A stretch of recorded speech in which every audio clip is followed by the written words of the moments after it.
Seorang veteran tangguh yang sudah melewati kerasnya medan perang akhirnya memutuskan untuk pulang ke tanah kelahirannya. Ia menempuh perjalanan panjang dengan berjalan kaki dari Laos hingga ke Moskow. Namun saat melewati sebuah kota kecil, ia tanpa sengaja melanggar aturan tak tertulis di sana, aturan aneh yang berbunyi, boleh bertanya tapi jangan menjawab. Dua polisi berpangkat rendah kemudian menghentikannya dan meminta surat-suratnya. Рядовой Прижогин, ваши документы. Ketika salah satu polisi memeriksa barang bawaannya, ia curiga melihat sesuatu di balik jaket kulit pria itu. Dengan cepat, si pria membuka jaketnya dan memperlihatkan sebilah belati. Kedua polisi kemudian langsung panik. Walau pria itu menjelaskan bahwa ia punya izin untuk membawa pisau tersebut, mereka tetap memaksanya untuk menyerahkannya. Setelah diperiksa, ternyata itu adalah kukri, pisau khas tentara Nepal. Tanpa banyak bicara, mereka pun langsung memborgolnya. Setelah memastikan sekitar sepi, salah satu polisi kemudian memukulnya dengan pentungan. Tak disangka, sang veteran dengan refleks yang luar biasa berhasil menghindar. Polisi gemuk kemudian mencoba menyerang, tapi pria itu hanya menggeser tubuhnya sedikit lalu mendorongnya hingga jatuh. Menyadari lawan mereka bukan orang sembarangan, keduanya pun mengeluarkan pistol dan memaksanya untuk masuk ke mobil.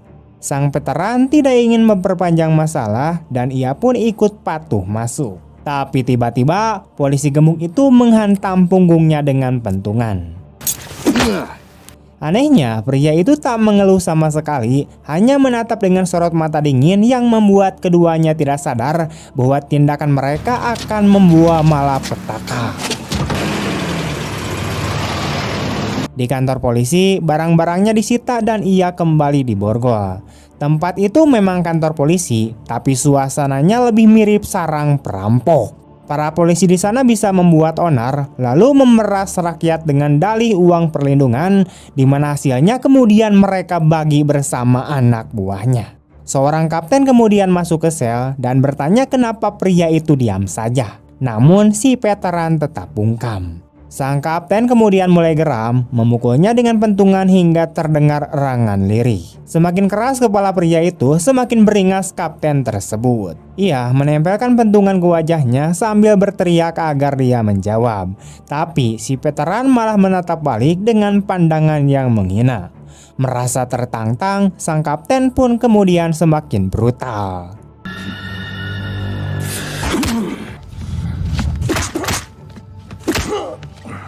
Ia memukul berkali-kali lalu mengeluarkan tongkat listrik. Kali ini sang veteran kemudian melawan. Ia menerjang, menendang kaki kapten hingga terjatuh. Kapten itu kemudian berusaha bangkit, tapi beberapa polisi lain segera datang menghentikan keributan. Tanpa sadar, kapten itu baru saja membahayakan nyawanya sendiri. Polisi kemudian segera memanggil wakil direktur. Melihat pisau kukri yang tajam, ia bertanya kenapa pria itu membawanya. Dengan tenang, sang veteran hanya menjawab satu kata, yaitu musuh. Jawaban itu malah dianggap sebagai lelucon. Tak lama kemudian, direktur polisi yang bertubuh tambun kemudian masuk. Di antara semuanya, hanya direktur inilah yang terlihat masih punya akal sehat. Ia memerintahkan agar borgol dibuka, lalu memeriksa identitas pria itu.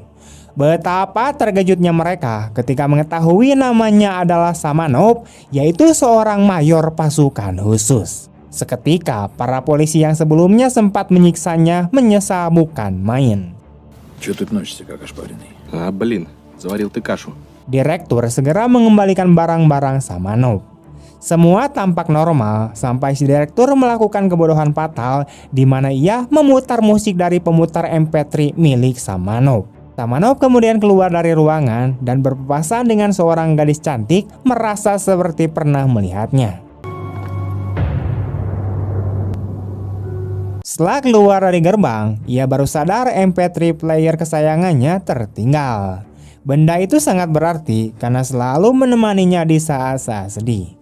Ia pun kemudian kembali dan mendapati direktur sedang melecehkan gadis tersebut.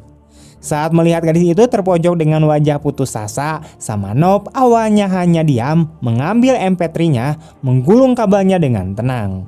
Tapi saat direktur semakin mendekat, Samanov menjepit pemutar musik itu di jarinya lalu berbalik.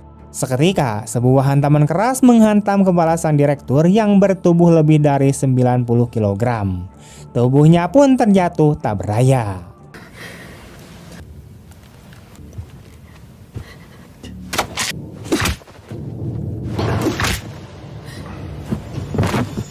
Tanpa ragu, Samanov mengambil asbak, mencabut kabel telepon, menyimpan korek api, lalu menarik sang gadis keluar dari ruangan. Ia berjalan tenang, seolah tidak terjadi apa-apa. Ketika seorang polisi hendak masuk ke ruangan, asbak langsung melayang ke kepalanya. Melihat Samanov memegang kabel telepon, para polisi pun panik. Mereka mencoba menodongkan pistol, tapi dengan trik sederhana, satu persatu pun tumbang.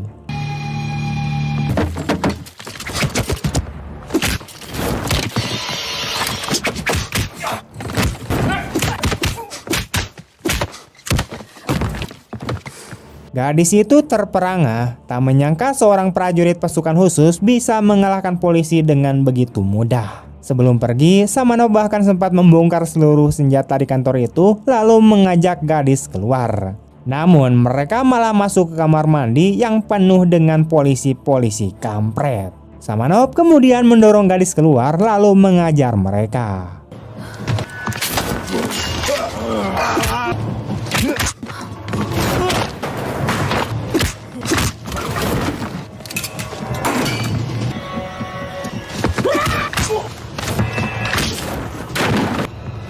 Samanov kemudian menarik lagi sang gadis dan di kaki tangga mereka berhadapan dengan wakil direktur.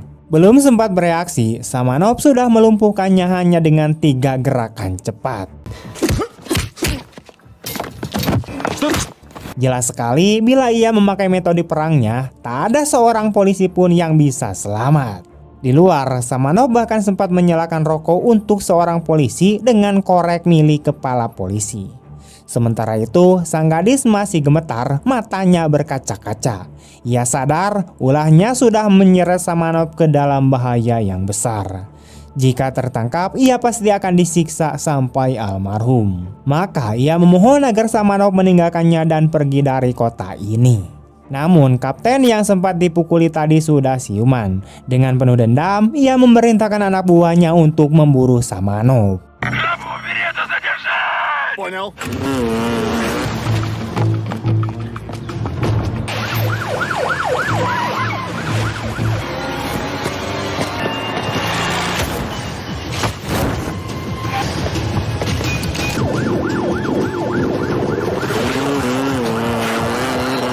Gadis itu sebenarnya tak ingin Samanov terjebak lebih jauh, tapi mobil polisi sudah mengejarnya.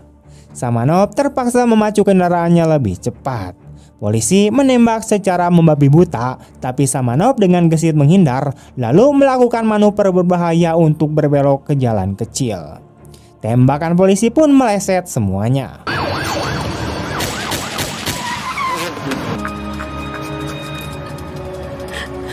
Samanov lalu menuruni lereng dengan motor, melompat di udara dan berlari ke arah sebuah bulldozer. Kapten kemudian kehabisan peluru senapan dan mencoba pistol, tapi tetap tidak ada satupun peluru yang mengenai sasaran.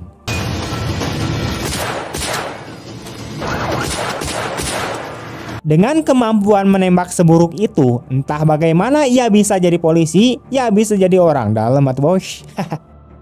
Saat ia hendak kabur dengan mobil, bulldozer yang dikendarai Samanov menghantam bagian depan. Kap mobil kemudian ditekan, lalu dihajar dengan ember bulldozer. Kapten kemudian memerintahkan sopir mundur, tapi sebuah truk menghantam dari belakang. Mobil pun kemudian meledak dalam kobaran api. Давай назад, рви, ну!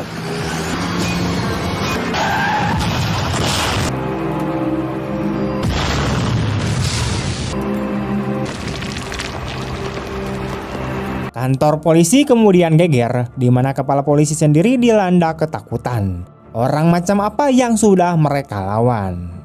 Segera terungkap, pria itu adalah prajurit pasukan khusus Baret Marun yang pernah menjalani misi rahasia tingkat tinggi, bahkan menerima 2 medali pengabdian negara serta penghargaan atas keberaniannya. Kini Samanov bergerak di pegunungan. Ia sadar polisi tidak akan membiarkannya pergi begitu saja. Kalau mereka ingin bermain, ia siap meladeninya sampai akhir. Sayangnya, kepala polisi yang bodoh itu tidak tahu bahwa keputusannya sudah menyeret seluruh pasukannya menuju kehancuran. Mari kita lihat bagaimana seorang prajurit Baret Marun menghadapi satu kantor polisi penuh hanya dengan trik perang tanpa sebutir peluru pun. Samanov kini berada di sebuah area rusak di hutan. Ia menemukan kotak korek api, kabel listrik bekas, paku berkarat, dan potongan kayu. Sementara itu, polisi masih mengeluh karena harus berkemah di bawah hujan untuk mengejar penjahat. Mereka tidak tahu bahwa Samanov sedang merakit senjata paling mematikan. Ia mengikat paku di ujung tongkat kayu dengan kabel, lalu membakarnya agar menempel kuat. Jadilah senjata seperti Trisula Dewa Laut, di mana senjata itu ia pasang di berbagai titik.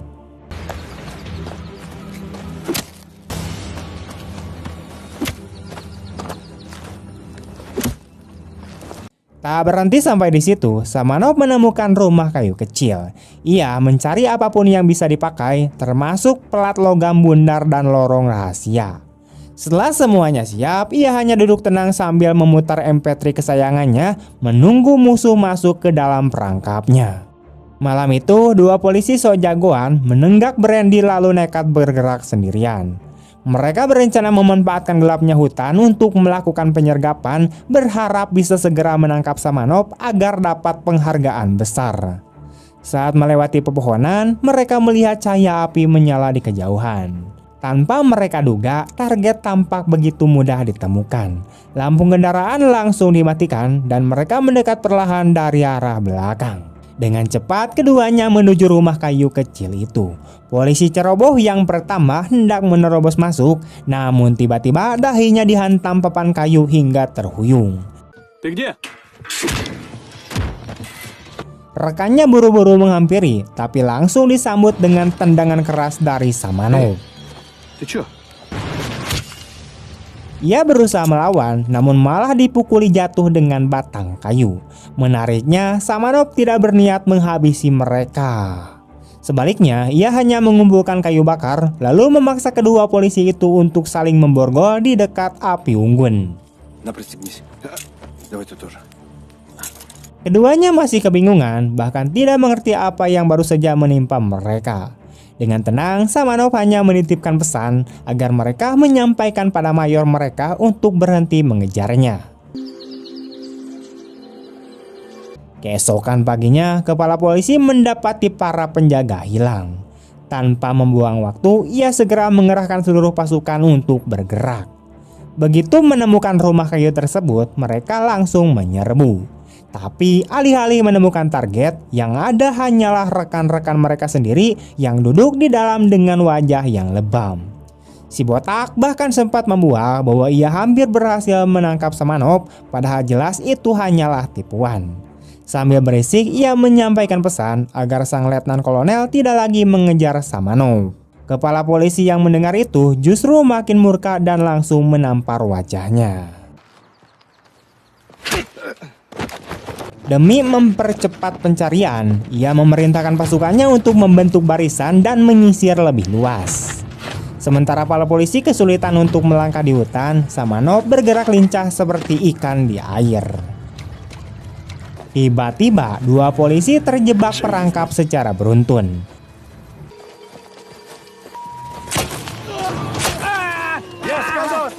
Samanov dengan cepat mengambil Trisula yang sudah ia siapkan, melemparkannya tepat sasaran, lalu segera berpindah posisi.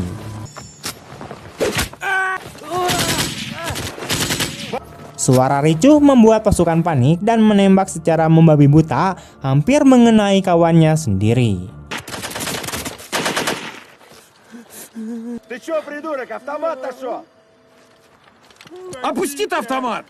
Baru saja pengejaran dimulai, 3 orang sudah tumbang. Bagi Samanov, mereka hanyalah seperti semut. Bayangannya seakan menghantui di setiap sudut hutan. Saat seorang polisi baru saja bicara, trisula kembali melayang dan menancap di tubuh mereka.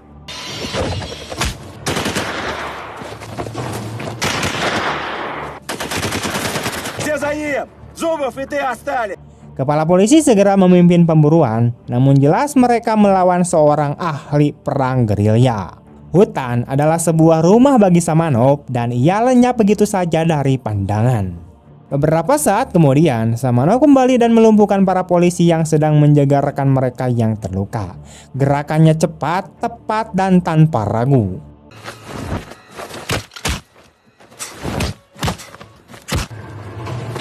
Ketika polisi lain datang untuk mengecek, mereka justru mendapati senjata sudah dibongkar dan pisau Samanov menempel di leher mereka. Ia tidak membunuh, hanya menyuruh mereka membawa rekannya kembali ke mobil dan melarang kembali lagi. Di sisi lain, kepala polisi memimpin pasukannya menuju jembatan kayu sempit. Wakil kepala polisi sempat menyalahkannya karena tidak melibatkan pasukan khusus dan mengorbankan nyawa anggotanya. Ucapan itu malah membuat sang kepala makin emosi. Dengan kesal, ia menyuruh wakilnya untuk maju duluan. Jembatan yang hanya terbuat dari 2 batang pohon itu berbahaya, sedikit saja salah pijak bisa jatuh ke sungai. Disitulah Samanov sudah menunggu. Tembakan demi tembakan dilepaskan, namun tak satu pun mengenai dirinya.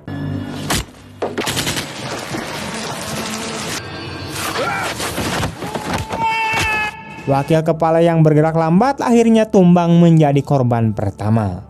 Kali ini kepala polisi mencoba bermain cerdik.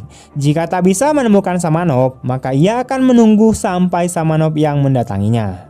Benar saja, saat Samanov berlari menembus hutan, tiba-tiba ia muncul menghadang. Samanov sudah siap dengan trisulanya. Keduanya kemudian menyerang bersamaan dan kepala polisi terluka parah. Keringat dingin mengucur, nyawanya nyaris melayang. Saat melangkah hati-hati di atas papan kayu karena melihat senjata tersembunyi di atas, ia tak sadar Samanov sudah berdiri tepat di belakangnya. Pertarungan sengit pun kemudian terjadi. Antara senjata api melawan pisau, polisi melawan pasukan khusus. Ты все еще не понял? Di Rusia sendiri, jangan pernah Anda membuat marah seorang penerjun payung baret marun. Kepala polisi yang sombong itu, meski pisau kukri sudah menempel di lehernya, masih saja tak menunjukkan rasa takut. Melihat keras kepalanya, Samanov akhirnya menghantam wajahnya hingga terjatuh, lalu meninggalkannya begitu saja.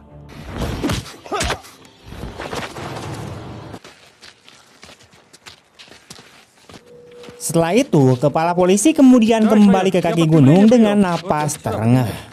Di sana, seseorang sudah menunggunya. Kemarahannya semakin bertambah saat mendapati seorang pria berkacamata hitam berdiri di hadapannya. Tanpa banyak bicara, ia memilih untuk pergi. Rupanya, pria itu adalah Kolonel Dmitri dari Badan Intelijen Pertahanan sekaligus pelatih Samanov. Tak ada orang yang lebih memahami Samanov selain dirinya. Hanya jika terjadi sesuatu yang luar biasa, Samanov bisa kehilangan kendali seperti sekarang. Dmitri pun menasihati kepala polisi agar berhenti dan melupakan pengejaran. Itu adalah kesempatan emas yang masih diberikan Samanov agar mereka bisa hidup. Karena jika Samanov benar-benar ingin menghabisi, tak seorang pun akan keluar dari hutan itu dengan selamat. Sayangnya, kepala polisi yang kampret serta keras kepala itu tak menggubris dan malah mengusir Kolonel Dmitri. Kepala polisi kemudian mendapat kabar bahwa helikopter yang diminta untuk membantu menangkap Samanov akan datang dalam 15 menit. Kepala polisi langsung memerintahkan semua pasukannya untuk mengepung wilayah itu, memastikan Samanov tidak benar-benar bisa lolos. Ia bahkan turun tangan sendiri masuk ke hutan untuk menyingkirkan Samanov. Begitu suara baling-baling terdengar, Samanov terpaksa bersembunyi. Lawannya punya keunggulan dari udara, jadi satu-satunya pilihan baginya adalah terus berlari menghindari rentetan peluru.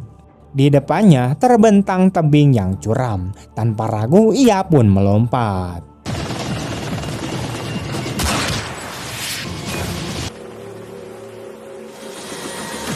Dari atas terlihat seolah Samanov tertembak. Namun kepala polisi masih belum puas, di mana ia memerintahkan helikopter untuk menyisir permukaan air sampai bahan bakar hampir habis. Ладно, поворачивай на... Entah sudah berapa lama hanyut, seorang kakek menemukan Samanov di tepi pantai.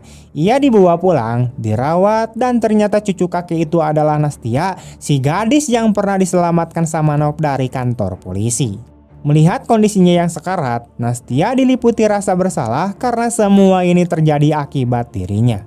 Sang kakek berhasil mengeluarkan peluru dari tubuh Samanov, sementara Nastia dengan berani menjahit lukanya. Malam harinya, Samanov berusaha untuk pergi agar tidak menyeret mereka ke dalam bahaya. Tapi Nastia memutuskan untuk ikut karena ia sadar jika tertangkap kepala polisi, hidupnya pasti berakhir. Kondisi Samanov terlalu lemah sehingga mereka memilih bermalam di sebuah gubuk jerami. Keesokan harinya, rumah sang kakek didatangi oleh gerombolan bersenjata. Tanpa basa-basi, sniper menembaknya mati. Mereka adalah buronan berbahaya yang sedang diburu polisi. Mendengar suara tembakan, Samanov langsung bersiap menghadapi pertempuran. Ia memberikan belati pada Nastia lalu berpura-pura lemah untuk mendekati kelompok itu. Namun Nastia yang bersembunyi justru ditemukan oleh pria pirang. Awalnya pria itu berpura-pura baik, tapi sifat aslinya segera muncul. Nastia melawan habis-habisan hingga akhirnya menusuknya dengan belati berkali-kali.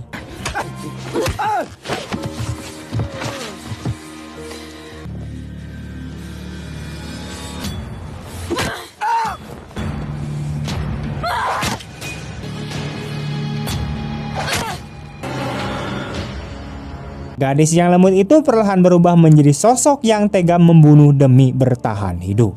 Sementara itu, Samanov berhasil melumpuhkan penjaga dan menyusul ke kandang. Ia menemukan Nastia dengan wajah penuh darah. Tak lama kemudian, perampok lain pun datang. Pertarungan sengit tak bisa dihindari.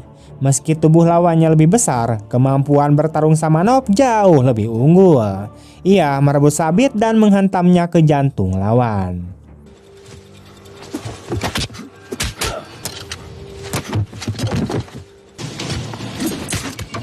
Sejak saat itu, ia tak lagi menahan diri, memasuki mode pembantaian, menyingkirkan siapapun yang menghadang.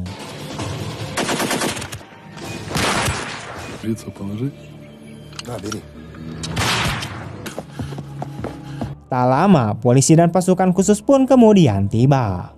Melihat 5 mayat perampok, kepala polisi sadar bahwa Samanov masih hidup. Ia menangkap Nastia untuk memancingnya keluar, tidak menyadari bahwa Samanov mengawasi dari dekat. Saat kepala polisi hendak menembak, Nastia mendorongnya, memberi waktu bagi Samanov untuk menghilang. Komandan pasukan khusus datang tepat waktu dan memarahi kepala polisi, membuat Nastia lolos dari penyiksaan. Atasannya kini memberi perintah baru, tangkap Samanov hidup-hidup. Ia dikejar hingga sebuah bangunan terbengkalai. Awalnya Samanov hendak menyerah, tapi lawan tetap menyerangnya dengan senjata listrik. Ia terpaksa melawan dan dalam sekejap, petarung terbaik pasukan khusus berhasil dia lumpuhkan.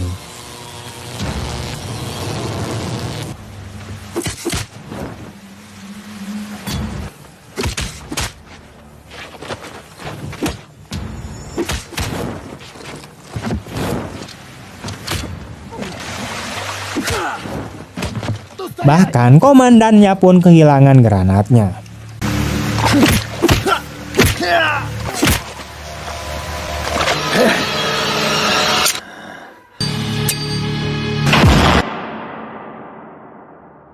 Namun Samanov tidak mau membunuh orang yang tidak bersalah. Ia justru menolong sang komandan yang terjatuh ke air dan melarikan diri lewat pipa. Sayangnya, kepala polisi sudah menunggu di pintu keluar. Pasukannya mengepung ketat, tapi tembakan mereka semuanya meleset.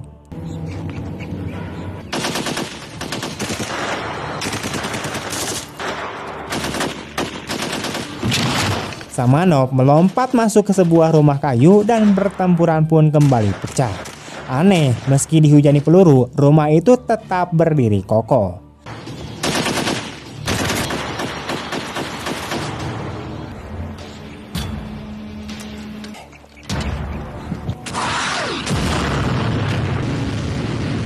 Kesal, kepala polisi kemudian meluncurkan roket dan kemudian membakar rumah itu.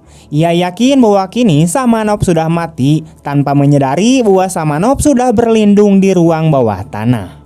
Pada saat itu, sang jenderal mengunjungi komandan pasukan khusus yang sedang dirawat di rumah sakit. Tiba-tiba, Nastia bergegas untuk masuk ke ruangan.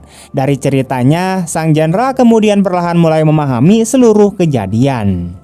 Sementara itu, ketika kepala polisi kembali ke kantornya, ia mendapati Kolonel Dimitri sudah menunggu di sana. Dimitri juga menunggu kedatangan Samanov agar ia bisa pergi bersamanya karena ia merasa hanya dengan berada di sisi kepala polisi ia bisa menunggu kedatangan Samanov. Kolonel Dimitri juga menyarankan kepala polisi untuk minum lebih banyak brandy, bahkan kemudian menghabiskannya agar saat Samanov kembali untuk mengambil pemutar MP3-nya ia tidak merasa takut. Di sisi lain, polisi menemukan sebuah terowongan rahasia. Begitu mereka menuruni tangga, senjata api langsung diarahkan ke wajah mereka. Lalu Samanov yang mengenakan seragam polisi berjalan dengan tenang menuju mobil dan mengambil ponsel sang sopir. Begitu sopir keluar dari mobil, ia memukulnya hingga pingsan dan mencuri mobil itu. Dua polisi yang hendak masuk ke dalam mobil untuk mengejarnya juga dihajar hingga tumbang oleh Samanov. Sementara itu, seorang penjaga yang sedang makan mie sambil menonton TV dikejutkan ketika pintu tiba-tiba didobrak. Sasarannya jelas, Samanov telah menemukan kepala polisi. Saat itu, pasukan khusus sudah mengepung lokasi. Kolonel Dimitri kemudian masuk ke dalam rumah dan memberitahu Samanov bahwa pasukan besar sudah menunggu di luar, hanya tank saja yang belum ada. Ia berniat membujuk Samanov agar menyerah dan kembali bersamanya ke Moskow. Namun Samanov tetap menolak, di mana ia sudah murka. Ia tidak tahan melihat orang-orang dicekik perlahan sambil dipaksa tunduk kepada polisi kampret. Baginya, itulah yang dirasakan setiap warga di kota ini. Mereka bukan orang biasa, bukan pula penghuni benteng. Mereka punya tanggung jawab atas hidup mereka sendiri dan juga untuk dunia ini. Jika tidak, maka pengorbanan rekan-rekannya akan sia-sia, mati hanya demi sampah masyarakat. Yang mengejutkan, Samanov justru melepaskan kepala polisi. Ia duduk dengan tenang di dalam rumah, bersiap menghadapi pasukan khusus. Pada saat itu, sang jenderal kemudian tiba di lokasi dan memerintahkan seluruh pasukan untuk mundur. Namun ketika mereka hendak menangkap kepala polisi, ia tiba-tiba menyandra Nastia. Dengan congkak, kepala polisi menganggap dirinya yang paling berjasa, membanggakan apa yang telah ia lakukan untuk kota itu. Saat asap memenuhi ruangan, Samanov kemudian kembali muncul. Setelah melampiaskan seluruh amarahnya, kepala polisi akhirnya melepaskan Nastia dan menyerah karena ia sadar jika membunuh seseorang, ia tetap tidak akan bisa lolos dari tempat itu. Sejak saat itu, kota kecil itu kembali damai. Atas perintah atasannya, Samanov dan Kolonel Dimitri pun bersiap kembali ke Moskow. Nastia yang telah jatuh hati kepada Samanov akhirnya harus menerima kepergiannya.